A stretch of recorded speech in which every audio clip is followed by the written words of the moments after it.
Welcome back to my channel. तो आज के इस सेशन में हम पूरा करने वाले हैं क्लास 6 का जो ज्योग्राफी है उसका लेसन 4 मानचित्र यानी मैप्स के बारे में। तो पहले सवाल देखते हैं। मानचित्र के कितने घटक होते हैं? घटक मतलब कंपोनेंट। तो 3 होते हैं। मानचित्र के 3 घटक होते हैं, दूरी, दिशा और प्रतीक होता है।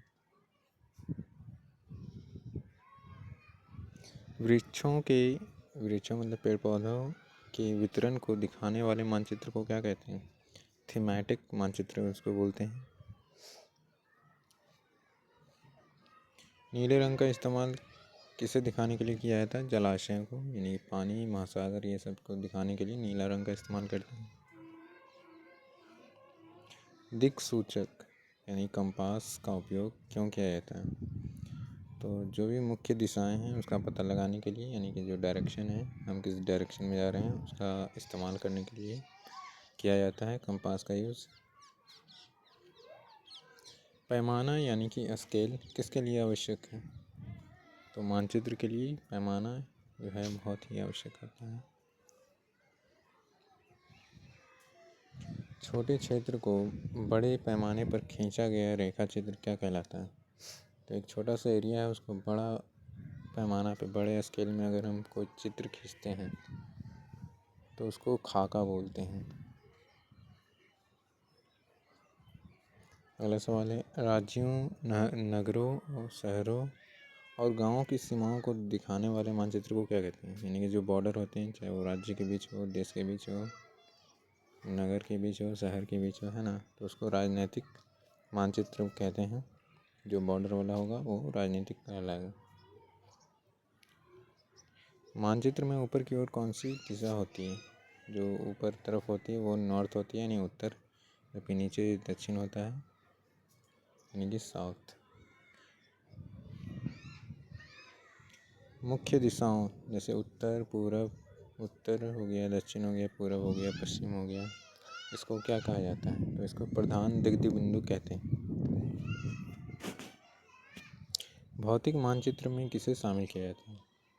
तो भौतिक में जो भी फिजिकल चीज़ें हैं जैसे पर्वत, पठार, मैदान, ये सब भौतिक मानचित्र में शामिल होते हैं। सड़क मानचित्र, वर्षा मानचित्र आदि किस प्रकार के मानचित्र हैं? तो ये थीमेटिक मानचित्र होते हैं।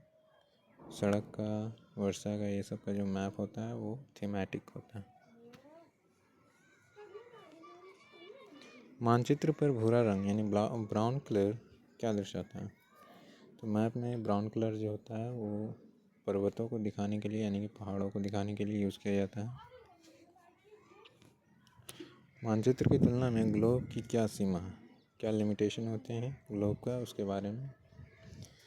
तो इसमें बताया गया कि इसमें पृथ्वी के छोटे हिस्से का विस्तार से अध्ययन करना कठिन है।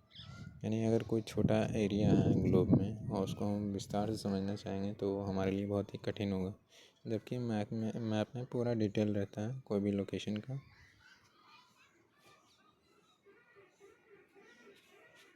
अगला सवाल है, पीला रंग मानचित्र में क्या दिखाने के लिए यूज़ किया जाता है? तो पठार, यानी कि जो प्लेट्यू होते हैं, पठार होते हैं, उसको पीला रंग से दिखाते हैं, जबकि इसमें जल को जो है नीला रंग से, पर्वत को ब्राउन कलर से, मैदान को हरा कलर से। रेखा चित्र यानी कि स्केच क्या होता है? स्केच होता है जब किसी का मेमोरी में जो चीज़ फिगर होता है उसको हम पेपर पे जो है पेंसिल से स्केच करते हैं, है ना, या फिर जो स्थानीय प्रेक्षण होता है उस आधारित पर जो कच्चा फिगर हम लोग बनाते हैं उसको रेखा चित्र यानी स्केच बोलते हैं। तो ध्यान रखना कि रेखा चित्र यानी स्केच में स्केल का इस्तेमाल नहीं होता है। दिक् सूचक की सुई हमेशा किस दिशा में रहती है?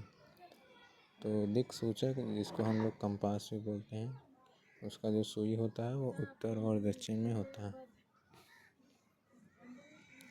मानचित्रों में रूढ़ प्रतीक क्या होते हैं? जो अंतर्राष्ट्रीय समझौते के आधार पर निश्चित किए गए उसको बोलते हैं मानचित्र में रूढ़ प्रतीक।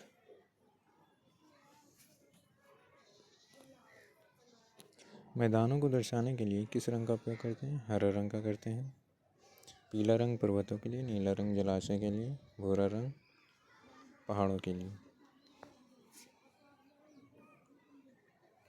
जब बहुत बड़े क्षेत्र जैसे महाद्वीप हो गए, कॉन्टिनेंट, इसको कागज़ पे दिखाना हो तो हम कैसा पैमाना यूज़ करेंगे? तो इसके लिए हम छोटा पैमाना यूज़ करेंगे, छोटा स्केल मापेंगे उसको। एक गांव या छोटे शहर का नक्शा बनाने के लिए कैसा पैमाना का उपयोग किया जाता है? तो गांव हो गया या छोटा सा शहर है, उसको दिखाने के लिए बड़ा पैमाने यानी बड़ा स्केल का यूज़ करते हैं। मानचित्र के कौन कौन से 3 घटक हैं? तो दूरी, दिशा और प्रतीक होते हैं 3 घटक। उत्तर और पूर्व के बीच जो दिशा होते हैं उसे क्या कहते हैं? उत्तर पूर्व कहते हैं। पर्वतों और पहाड़ियों को दर्शाने के लिए कौन सा रंग इस्तेमाल किया जाता है? भूरा कलर यानी ब्राउन कलर। इनमें से कौन सा मानचित्र का लाभ है, यानी क्या यूज़ है इसका देखना है। इसे मोड़कर जेब में रखा जा सकता है, तो ये पहला सही है। मानचित्र को आप कहीं भी पॉकेट में रख के ले जा सकते हैं मोड़ करके, क्योंकि ये कागज़ पे बनाया जाता है। दूसरी बात, यह ग्लोब की तुलना में ज़्यादा जानकारी इकट्ठा करने में आसान है। कहने का मतलब ये ज़्यादा इन्फॉर्मेशन देता है एक ग्लोब के मुकाबले। ये पृथ्वी के छोटे भाग को दिखा सकता है। पृथ्वी का कोई भी कोना हो उसका मैप बनाया जा सकता है, उसको हम प्रदर्शित कर सकते हैं। तो ये तीनों इसमें सही हो जाएंगे, उपरोक्त सभी द राइट आंसर। अगला सवाल, क्या बिना पैमाने के खींचा गया चित्र मानचित्र कहला सकता है? बिना स्केल का यूज़ किए कोई भी अगर हम फिगर बनाते हैं तो ये क्या वो मानचित्र या मैप है? तो आंसर इसका नहीं होगा, उसे हम रेखा चित्र यानी स्केच बोलेंगे। जब तक कि स्केल का इस्तेमाल ना हो तो वो मैप नहीं होता, मानचित्र नहीं हो सकता। तो ये था आज का अंतिम सवाल। मिलते हैं नेक्स्ट वीडियो में।